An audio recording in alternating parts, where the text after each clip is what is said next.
오늘 하나님께서 우리에게 주신 말씀은 마가복음 12장 24절부터 34절까지의 말씀입니다. 우리 함께 이 말씀 읽어 올립니다. 그래서 예수께서 그와 함께 가셨다. 큰 무리가 뒤따라오면서 예수를 밀어댔다. 그런데 12해 동안 혈루증을 앓아온 여자가 있었다. 여러 의사에게 보이면서 고생도 많이 하고 재산도 다 없앴으나 아무 효력이 없었고 상태는 더 악화되었다. 이 여자가 예수의 소문을 듣고서 뒤에서 무리 가운데로 끼어들어와서는 예수의 옷에 손을 대었다. 그 여자는 내가 그의 옷에 손을 대기만 하여도 나을 터인데 하고 생각하고 있었던 것이다. 그래서 곧 출혈의 근원이 마르니 그 여자는 몸이 나은 것을 느꼈다. 예수께서는 곧 자기에게서 능력이 나간 것을 몸으로 느끼시고 무리 가운데서 돌아서서 누가 내 옷에 손을 대었느냐 하고 물으셨다. 제자들이 예수께 무리가 선생님을 애워싸고 떠밀고 있는데 누가 손을 대었느냐고 물으십니까? 하고 반문하였다. 그러자 예수께서는 그렇게 한 여자를 보려고 둘러보셨다. 그 여자는 자기에게 일어난 일을 알므로 두려워하여 떨면서 예수께로 나와 엎드려서 사실대로 다 말하였다. 그러자 예수께서 그 여자에게 말씀하셨다. 딸아, 내 믿음이 너를 구원하였다. 안심하고 가거라. 그리고 이 병에서 벗어나서 건강하여라. 아멘. 우리의 약함과 무지를 깨우치시고 힘있게 하시며 생명의 길로 인도하시는 항상 오르신 하나님의 사랑과 자비가 오늘도 예배하기 위해 하나님 앞에 나온 자녀들에게 함께 하시기를 성어버이 성자 성령의 이름으로 축원합니다. 네, 오늘은 믿음에 대한 이야기를 해보고자 합니다. 우리가 믿는 것은 무엇입니까? 장로님. 예, 아까 예배 전에 사전에 연습을 좀 했습니다. 예. 믿음이라고 하는 어떻게 보면 상당히 윤리적이고 또 확고한 약속의 느낌을 주는 이 말은 교회에서 사용할 때와 일반적으로 사용할 때 좀 느낌이 다른 경우가 있죠. 일상에서 이 말을 쓸 때는 뭔가 좀 불가사의하거나 믿기지 않는 그런 주로 가십거리에 대해서 쓰이는 좀 느슨한 느낌이 있고요. 믿냐 혹은 안 믿냐 하는 양자택일의 그런 느낌입니다. 근데 교회에서 쓸 때는 어떻게 보면 한 사람의 인격 전체를 평가하는 그런 결연한 느낌이 들기도 하면서 때로는 크냐 작냐, 그러니까 있냐 없냐 뿐만이 아니라 크냐 작냐라고 하는 그런 정도나 분량을 계량하는 그런 질문이 추가되기도 하는 그 단어가 바로 믿음이 아닌가라고 생각합니다. 또 일상에서는 어떤 사건이나 또 어떤 증거, 또 이야기에 대해서 진짜 사실처럼 느껴지느냐 여겨지느냐 하는 것을 묻는 질문이라면 교회에서는 이런 것들에 더해서 어떤 인물에 대한 신뢰, 그것도 전적인 신앙을 확인하는 질문인 경우가 많이 있습니다. 물론 교회에서 하는 이 믿음은 세상의 창조주이시고 또 주인이라고 생각하는 신에 대한 것이니까 당연히 일상에서 하는 그런 가십거리 같은 그런 뉴스거리 같은 그런 것들과 같이 그렇게 가볍게 여겨질 수는 없는 것이 분명하겠죠. 우리가 교회에서 말하는 믿음이 당연히 진지할 수밖에 없고 무거울 수밖에 없고 결연할 수밖에 없습니다. 그래서 우리는 당연히 우리가 믿는 것은 무엇이고 우리의 믿는 내용은 무엇이며 실체는 무엇인가 물어야 함에도 우리 교회에서는 이 질문이 항상 답정너 같은 답은 정해져 있으니까 너는 대답이나 하라 라고 그런 질문과 대답이 반복되는 것 같습니다. 장로님, 우리가 믿는 것은 무엇이죠? 하나님이요. 예, 이렇게 답정너 같은. 근데 과연 하나님은 무엇이며 하나님을 왜 믿으며 하나님의 무엇을 믿는가 하는 이런 질문들에 대해서는 교회에서 많이 하지 못한다라는 거죠. 과연 우리는 무엇을 혹은 누구를 믿고 있는 것이며 만약에 그것도 아니면 누구의 무엇을 믿는 것인가? 오늘 혈루증 앓던 여인이 병고침을 받는 이 이야기를 통해서 우리 자신에게 이 진지한 질문, 우리가 믿는 것은 무엇입니까? 라는 그런 질문을 스스로 던져보도록 하겠습니다.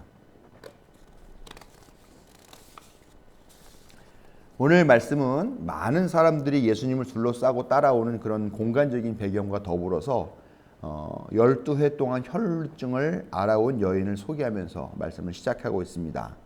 이 여인은 어떤 여인이냐? 이 자기가 겪고 있는 이 혈루증을 고치기 위해서 여러 의사에게도 찾아가서 보이고 또 병을 고치느라고 고생도 많이 하고 그러는 와중에 재산도 다 날리고 그렇지만 아무 효력도 없었고 오히려 상태는 더 악화되었다라고 이렇게 소개를 하고 있습니다.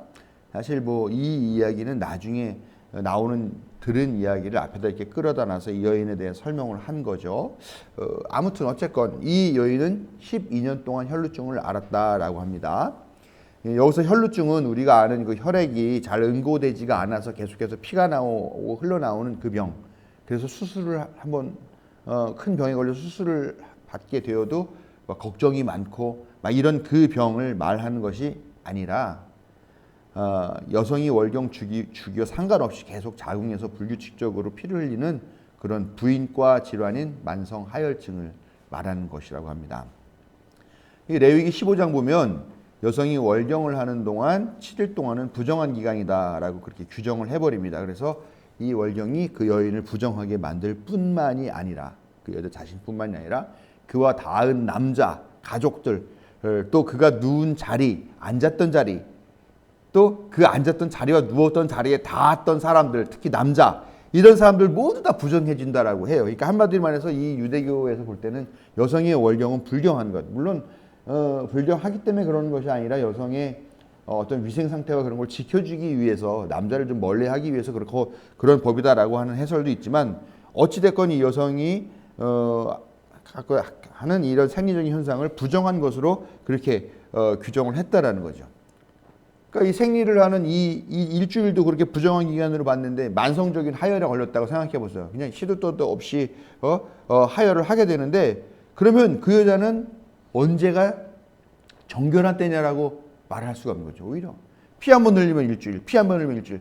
그냥 이 여자는 그냥 계속해서 그냥 그 여자의 인생이 그 주변 공간이 그리고 주위에 있는 사람들까지도 다 부정한 상태로 만들어지는 그렇게 부정하게 하는 그런 여자였다라는 거죠.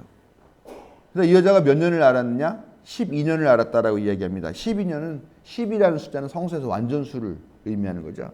예수님의 제자가 실제로 12명이었던 게 아니죠. 사실은 12이라고 하는 12지파, 12, 이 12라고 하는 이 숫자에 맞추기 위해서 그렇게 하는 계속 그런 것들을 이렇게 좀 뭐랄까요 맞춰 나가는 게 있는데 여기서도 12년을 알았다. 이 완전수예요. 완벽하다.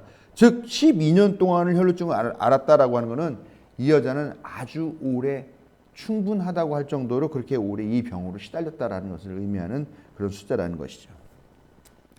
또 이 여인의 이야기를 하는데 여러 의사에게 보이면서 고생도 하고 재산도 다 없앴다라고 이야기를 합니다. 여러분 지금으로부터 2000년 전에 의사를 찾아다닐 수 있는 사람, 의사에게 자기 몸을 보여줄 수 있을 만한 그런 상황에 놓인 사람이 얼마나 됐을까요? 예? 당시에 그렇게 흔하지 않았을 것이다라는 거죠. 왜냐하면 그 인구의 대부분, 그 당시에 있는 인구의 95% 정도가 농민 아니면 장인, 뭐 상인 이 정도였고, 그나마 큰 돈을 벌거나 뭐 왕족이거나 뭐 하는 그런 사람들은 채 5%도 되지 않는 그런 인원밖에 되어 있지 않은 그런 시대에서 뭐 다 또 온갖 세금과 뭐 헌금과 이런 걸로 돈을 뜯길 수밖에 없는 그런 상황에 처해 있는 사람들이 병원 가고 의원을 만날 수 있는 사람이 얼마나 있었겠습니까? 흔치 않은 사람이죠, 이 여인은. 게다가 여성은 당시에 아무리 높은 집안 사람이라고 해도 남자가 소유한 재산에 지나지 않아요. 그래서 남편의 소유 아니면 아버지의 소유예요, 여자가.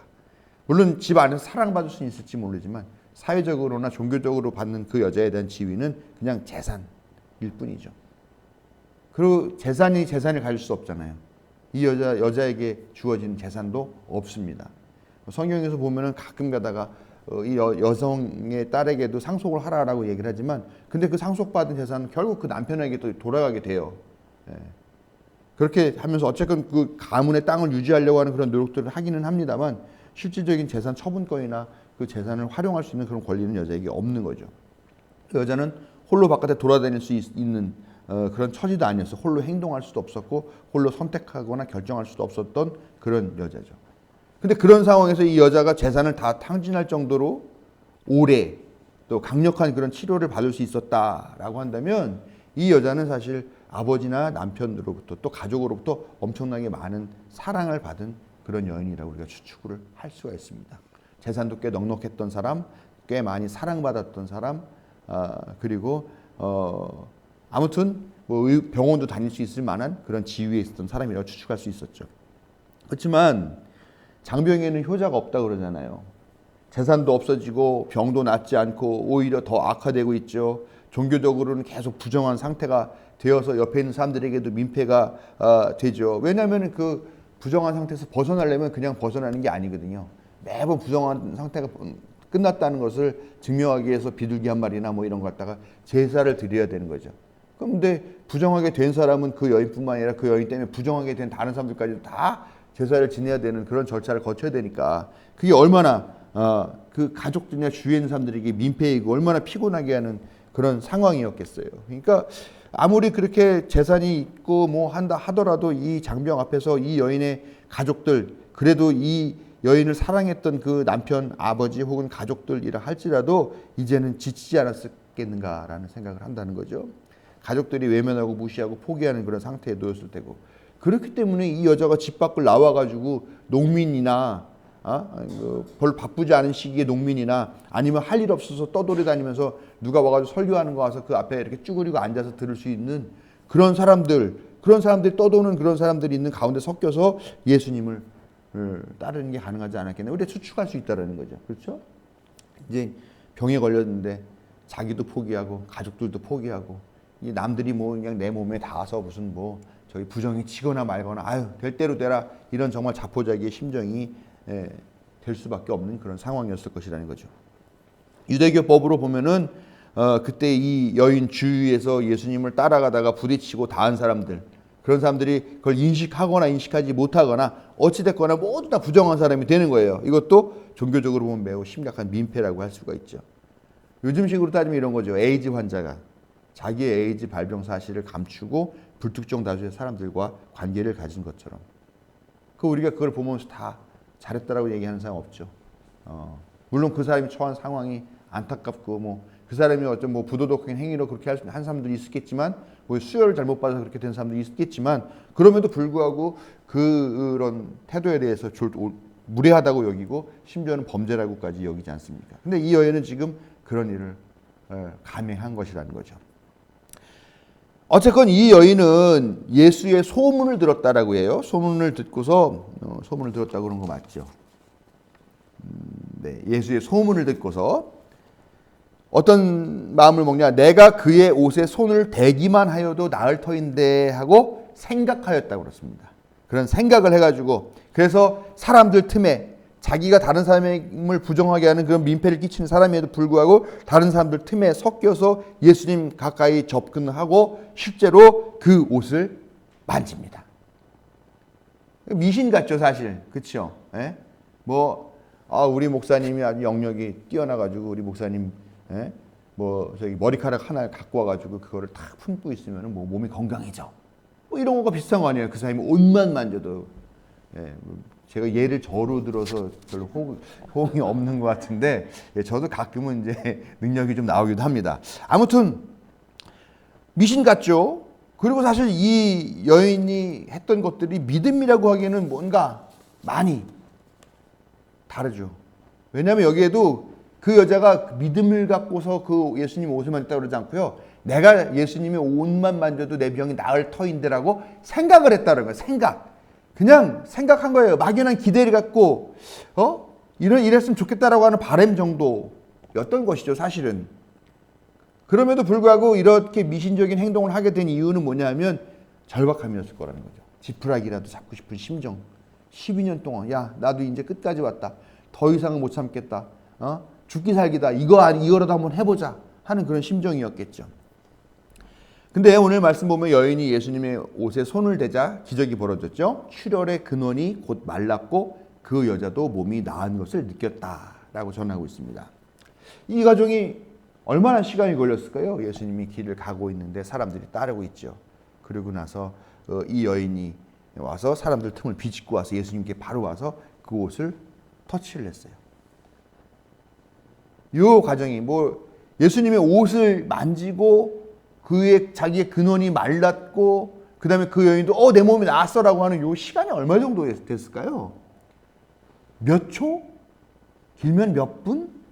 아주 길면 몇십 분? 좀 이야기가 좀 맞진 않아요. 그렇죠? 되자마자 말랐어 났어 그랬어야 예수님이 누구야?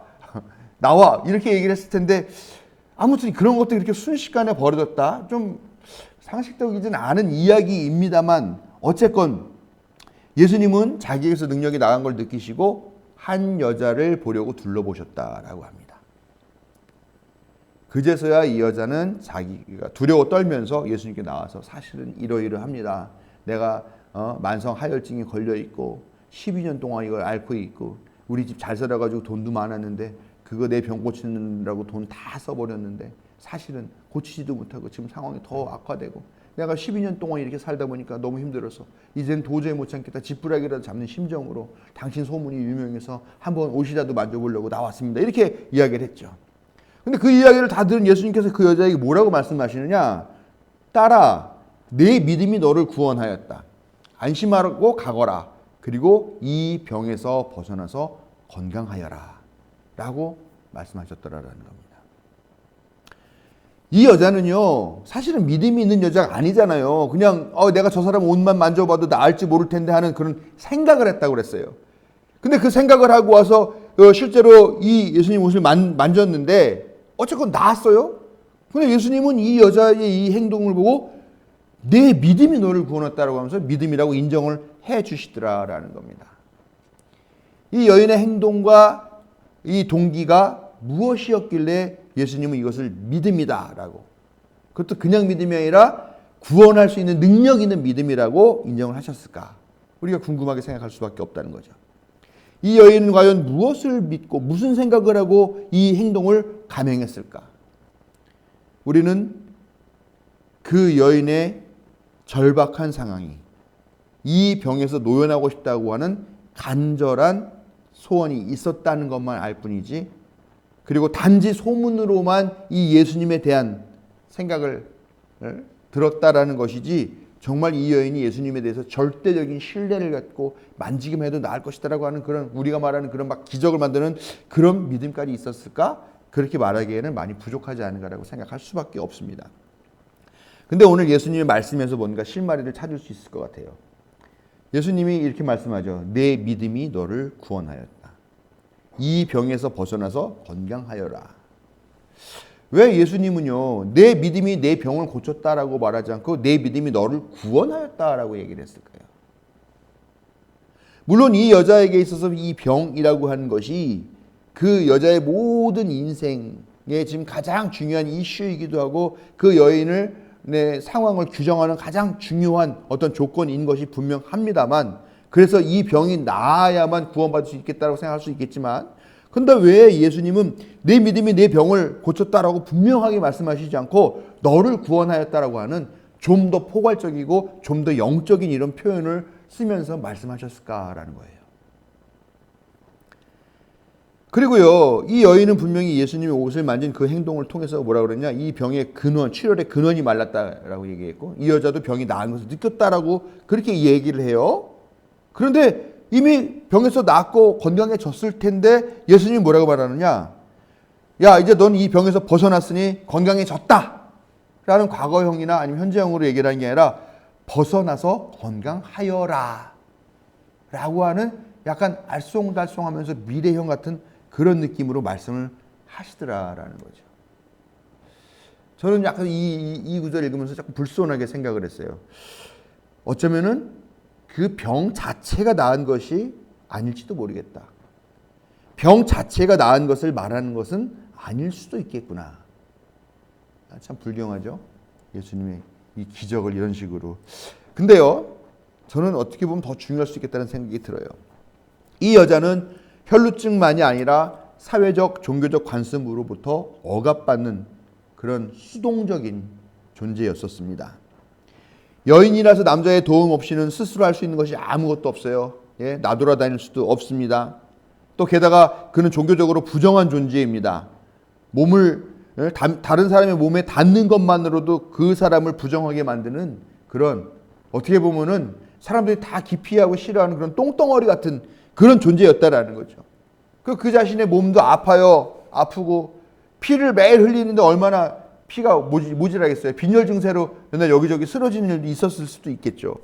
그런데 그 여인은 자기가 처한 이 상태를 벗어나기 위해서 어떻게 했느냐.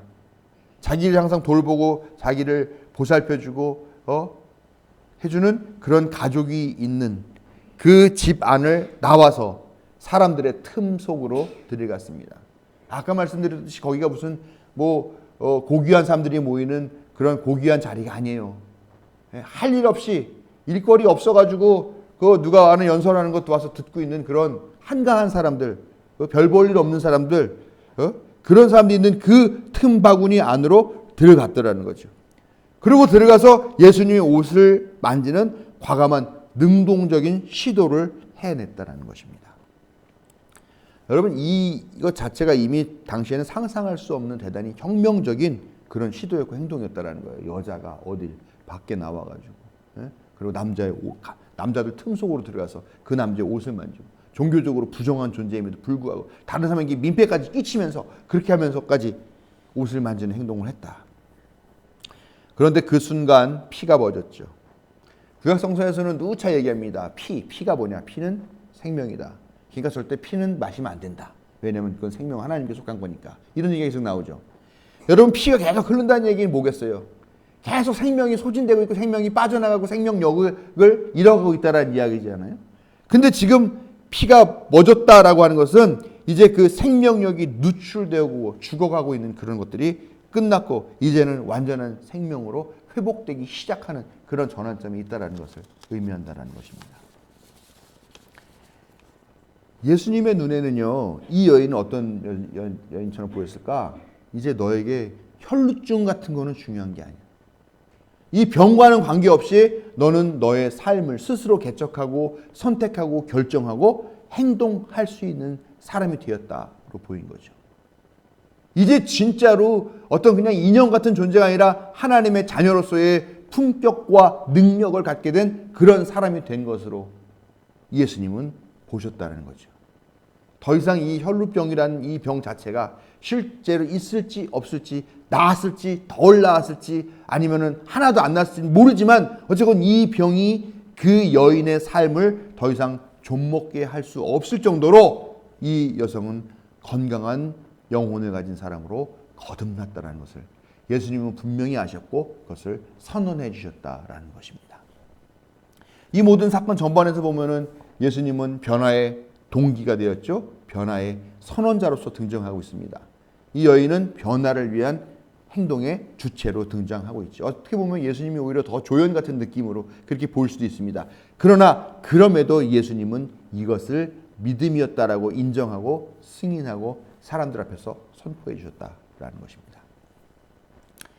최소한 이 사건에서는요, 예수님이 믿음이다라고 인정한 것은 자기 자신이 처한 환경을 변화시키고자 과감한 시도를 하는 것, 실천하고 행동으로 옮기는 것임을 예수님은 믿음이라고 인정하는 것으로 알 수가 있습니다.